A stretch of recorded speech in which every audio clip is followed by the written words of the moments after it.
بیا د سلور صفتونو د وجنه خلق نکاح کیا. نبی علیہ السلام خپل صحابی حضرت ابو ہریرہ رضی اللہ تعالی عنہ تا فرمائی تنکح المرأة لاربع، یو زنانه سره نکاح کولی شي د سلور صفتونو د وجنا. نمبر 1 لجمالها، د هغې د حسن او جمال د وجنه جینۍ ډېره ښایسته وي، د چین خاپیری وي. پوهې په خبره. لحسبها، حسب او نسب ډېر وي. ولمالها، مال او دولت ډېر وي. دا غي د وجنه خلق نکاح کوي چې دې سره به جهیز زیات راشو، بس ډبل بیډ به یو، فرج به یو، واشنګ مشین به یو، موبایل بم ور سره ویو، دا به یو دا به دغه وجنه خلق نکاح کوي. ولدینها، او یاد دین د وجنه چې دا جینۍ دیندار ده. نبی علیہ السلام فرمائی فاصفر بذات الدین، دیندار جینۍ باندې ځان کامیاب کنه کمل خزؤکا تربت یداک، لاسونه دې په خاورو ککړ شه. د نورو څیزونو ته مه ګوره، خو چې جینۍ دینداري دا په نکاح باندې اخیستل پکار دي. نبی علیہ السلام دین له ترجیح ورکړې ده. نو راځو دې خبره ته چې د نورو درو سره نکاح نه کیږي ور سره. پوهېږې په خبره، نکاح ور سره کیږي، خو لیکن کور بیا نه جوړیږي. کور نه جوړیږي چې دغه څیزونو ته دې وکتل، او چې ښه ښایسته حسین او جمیله زنانه وي او تا د هغې حسن ته وکتل، نکاح دې وکړ او خپله دا جیبګر بوتې، نو بیا درته دا بیبي پیغور کې چې مړه دې مخو کې له دې وګوره تا له چالور خور در کوله. زما ثاني خو په دې ټول کلي کې نه وه، ته خو زما د سپلیم برابر نه. نو کور جوړیږي چې خاوند ته دې وی چې زما د سپلی نه برابر نه، خو بیا کوتک راخلي، بیا کټ نه بازوم رو باسي. پوهېږې په خبره، بیا به د بجلی تارم راخلي. نو په ایمان وی چې کور جوړ شو، قرآن شو. قرآن شو که نه، خپکیږو به نه. ګوره هغه حسین او جمیل او ته دا جیبګر بوتې، رنگ روغن دیم بیکار دی، یو غوږ دی یو خواته او بل خواته، بیا د بی دی معاف وي. نو بیا خو زنانه خو ناقص العقل که نه، بیا پیغور کوي درته. که ته وی چې دغه دی دا حسب نسب او مټې ډېرې دي، نو تا خو دغه تمه وکړله، خو لیکن کدی بی بی سره د لانجه راغلل او ته خبرېږي او هغې بورکه په سر کړي، ورونو له ځان رسولی وي، هغې در پسې راله کور کې به د داسې خمبیره کړي چې بلکل د پاسېدو نه به دې وباسي. نو کور جوړ شو، قرآن شو. قرآن شو. پوهېږې نو زمونږ خلک په دغې مټو باندې او په حسب او نسب باندې اعتماد وکړي. ولمالها، د مال د وجنه نکاح کوي. نو هغې سره خو مال او دولت ډېري. زه وایم د زومګي کور ته د الله پاک د خواښې د کور نه چېرته چینک پیالې هم نه راوړي. دا زومګي د خدای تکړه کړي چې دی هر څه ځان له پخپله باندې وکړي. که د خواښې د کور نه چینک او پیالې او دغه څیزونه او دا ټرېګانې وغیره رالې او تا ته میلمه اجره کې ناست او تا خپلې بیبي ته ووایې چې چای تیارې که او چای یې تیارې کړي او هغه ټرې کې دا پیالې او دغه کې ورته په ارام ارام زه ګوره دا مې رور کارخانو نه راله راوړي چې ماتې نه کړي.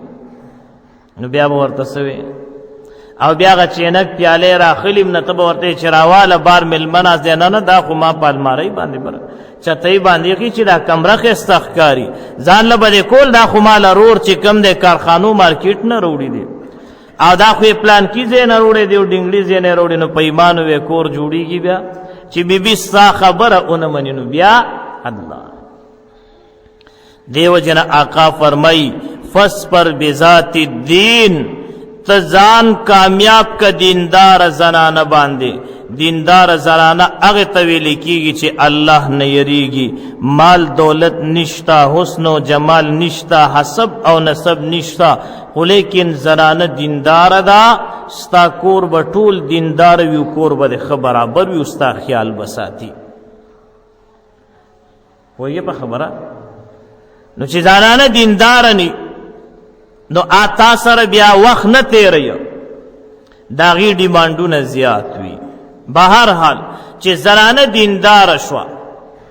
زبرته یو مثال اویم، یو صحابي هغه په سفر باندې تله، موضوع اوږده ده، بله جمعه کې هم پې خبرې کوم انشاءالله. صحابي په سفر باندې تله او زوی بیمار، زوی بیمار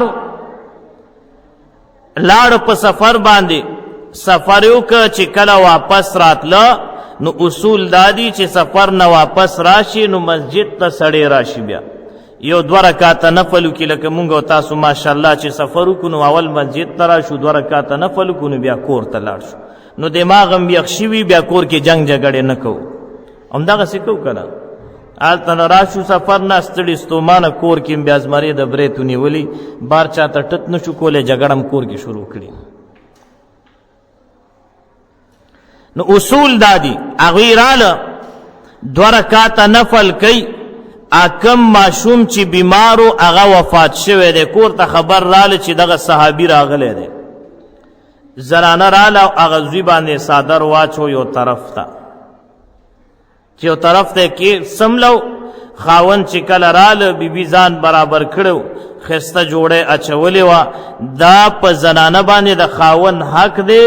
4 ځایونه داسې دي چې هغه کې د زنانه د خاوند خبره نه مني نو خاوند ورله سزا ورکولی شي. یو پکې دا دی که خاوند مطالبه وکړه چې بیبي نکریزې ولګوه، پاکه جوړه واچوه، سر ګمنځ کو، هغه ښه په واړه ګرځېدله نو خاوند له پکار دي چې سزا ورکړي، په دې شریعت نه رانیسي. بیا زموږ ستاسو زنانه دین نه وي خبر، چې پردي واده لځي نو سمه د چین خاپیرۍ وي، خو چې کور ته راشي هغه ښه جوړه اچولې وي نو په ایمان وستا بیا کور ته زړه کېږي، خو به جنګ جګړې که نه بیا. ځکه دا زنانه دین نه خبر نه دي. خبرې لږې صفا کو. هغه بیبي ځان کپړې مپړې ښایسته اچولې وي. دا چې کور ته راله وی بچې څنګه دی؟ بس هغه له الله پاک آرام ورکړی دی، ورځمه مسکه خو وفات شوی، خو خبرې ټیک ده چې په آرام دی، بس د بیمارۍ درد او تکلیف نه بچ شوی دی. اوس دې خاوند ته حل نه وی که دا د دې زمانې زنانه وی په ځان به یې را باندې کړو، دا خو بچې مړ دی، که چرته کې د چرګې خپه ماته وی تا به د دې ګډا کتلی وی. بیا یا یو ماشوم له چا لاره کې سپېړه ورکړې، ښه ته بار ګرځې، غټ سر دې نیولی دی، یو خوا بل خوا ځې، ماشوم درله پلاني وهلی دی نو په زوره ورله کار وګوري. تاسو ګورئ که هم د ماشومانو په سر خلک جګړې کوي، اخبار کې راشي فریقین کے مابین تصادم، 5 زخمی او 5 ہلاک او جان بحق لیکلی کنی لیکلی. چې لاندې وګورئ جګړه په څه وي چې د ماشومانو په سر وه. هلکه دا واړه ماشومان دي، دوی بیا واپس ومغئ نو مشرانو له څه پکار دي چې د دې بچو په سر باندې جګړې کوي بې ځایه. بهرحال هغه بیبي راغله، هغه خاوند چې کوم دی روژه نیولې وه، د دې بیبي خپل هم روژه وه. ګوره دا مسله ده چې خاوند په سفر ځي نو بیبي بیا روژه نیوی شي. که خاوند په کور کې نو نفلي روژه به دا بیبي د خاوند نه تپوس کوي نو بیا به روژه نیسي، لکه مونږ او تاسو نه چې تپوس کوي. مونږ او تاسو پورې خو تنګي یا د میر غضب بچې به کله د کور نه وځي، ځکه د مونږ او ستاسو دین نه خبر نه، خویم خراب دی. معمولی خبره باندې ډنګېږو، خبرې کوو، کنزل کوو، چپله راخلو. د زنانو په کار کې کار لرو، دا پیالې ولې داسې ده او دا چینه وړه په ارام کښېنه، دا خو د ښځو کارونه. ستا پیالې سره څه کار دی او چینک سره دې څه کار دی؟ چې کوم ځای پروت پروت به یم. بهرحال د هغې هم روژه وه، ماښام روژه ماتې وشو، بیا د هغې نه بعد ټوله شپه هغوی چې کوم دی تېره کړله. سهار چې کله دغه صحابي مسجد نبوي ته جمع تله نو دا بیبي ورله راله او دا کپړې دې ځینه داسې ونیولې وې. یو مسلې تپوس کومه، ته د محمد رسول الله د مدرسې طالب او د محمد رسول الله شاګرد یې، مسله به راته بیان کړي که نه؟ وی مسله به درته بیان کړم، ته راته ووایه. وی چاله چې یو کس امانت ورکي چې دا ځان سره کو، بیا ته دې مطالبه د امانت وکړي نو دا امانت پر رضا په خوشحالۍ ورکول پکار دی، که نه هغه سره جګړه کول پکار دی، فریاد کول پکار دی. وی نه دا خو په خوشحالۍ ورکول پکار دی. ښه وی مونږ له چې الله پاک کم امانت را کړو، پرون مازدیګر الله پاک هغه امانت اخیستی دی. هغه داسې حیران شو چې پرون دی ولې نه ویل. وایي ما وی ته د سفر نه راغلی ستړی ستومانې دا شپه در باندې غم کوم نه، دا ورځ در باندې غم کوم نه. هغه دا خبره چې واورېده مسجد نبوي ته لاړ، په ایمان وی دې دور کې به داسې زنانه را پیدا کړي ولې نشته؟ دین نشته. ایته خاوند زناور ښکاري، خرکار او مزدورکار ورته ښکاري، ځکه دین پکې نشته. نو دا صحابي ډېر متاثره نبی علیہ الصلوۃ والسلام تراله چې کله د جمع منځو کو دا ټوله واقعه ورته بیان کړله. چې بیان کړله جناب نبی کریم صلی الله علیه وسلم د هغې صحابیې د پاره دعا وکړله، د هغې دپاره دعا وکړله او د هغې نه الله پاک کومه شپه چې هغوی تېره کړې وه الله پاک ورله اولاد ورکه. دا صحابي چې کوم روایت کوي دا فرمایي چې په هغې خاندان کې ما بیا بېشمېره د قرآن حافظان او عالمان وکتله. دا د نبي علیه السلام د هغې دعا برکت او د دې بیبي د دغې خدمت برکت چې غم باندې صبر وکړو، خاوند یې خبر نه که. دې دور کې دا ډېره ګرانه ده. نو دې وجې نه آقا فرمایي فاصفر بذات الدین، ته ځان کامیاب که په دینداره زنانه باندې. دینداره زنانه چې کور ته راشي نو د کور نه جنت جوړیږي او چې بې دینه زنانه کور ته راغله نو کور بیا جهنم وي او تنور وي. په هر معمولی خبره باندې جګړې، کله مور کله مروره ناسته. بعضې خواخیانې دا میندې چې کومې وي نو هغې هم د خپلو لونو چې کوم دی صحیح تربیت نه کوي.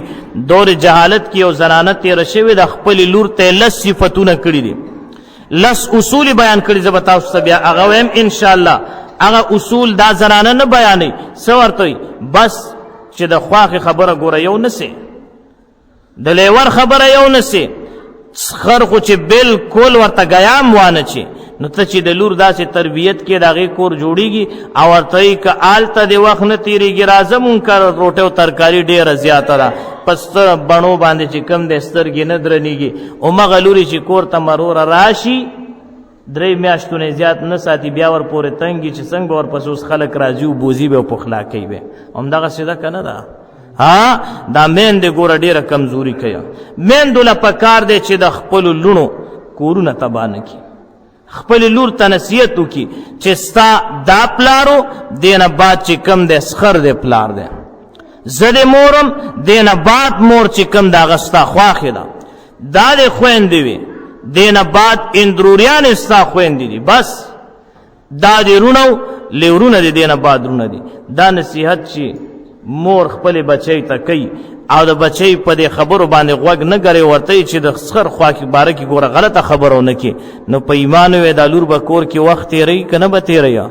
تېروي به. زنانه د پاره خو بس یو ځل ډولۍ کې راوتل دي، ټیک شوه، او بیا په هغه سپینه ډولۍ کې راوتل دي، دا خو د خاوند د کور ده.